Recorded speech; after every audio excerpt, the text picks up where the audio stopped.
My grandfather would join her for 2 weeks, completely off-grid, every summer, pitch his own tent, cook meals, and go on riding adventures with the girls. My mother would brag that he was the only person she ever knew who could prepare flawless pancakes over an open fire. Spring Creek continued to exert a pull on my mother. So August of 1964 found our Craighill family pulling up in 2 laden cars, pitching tents in a freezing rain, snow, in the woods, on the side of the hill, at the very same site where she and my grandfather had camped.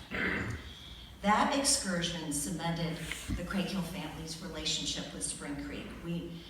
The next year we built a cabin nearby, and for over 30 summers until my mother's death, we spent the entire month of August riding horses borrowed from local farmers, cooking over an open fire, and visiting the special places my mother had shared with my grandfather.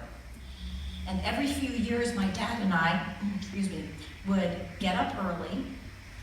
My dad would masterfully create a slow-burning fire, because we were pretty competitive folks, and we would try to recreate those mythical pancakes.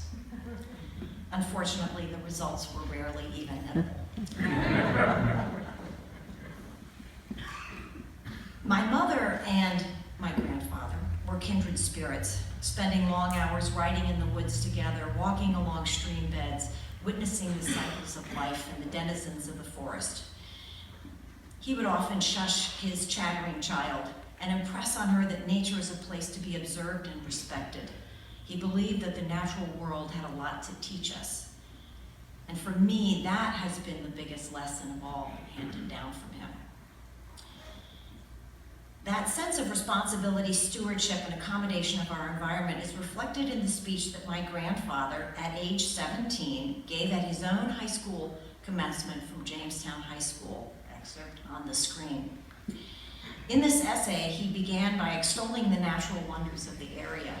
He then proceeded, in that 17-year-old way, but very eloquently, to scold the local government, the industrial manufacturing complex that drove much of the city's success, and basically all of the commercial enterprises in Jamestown for despoiling what he called, quote, the city's most prized possessions.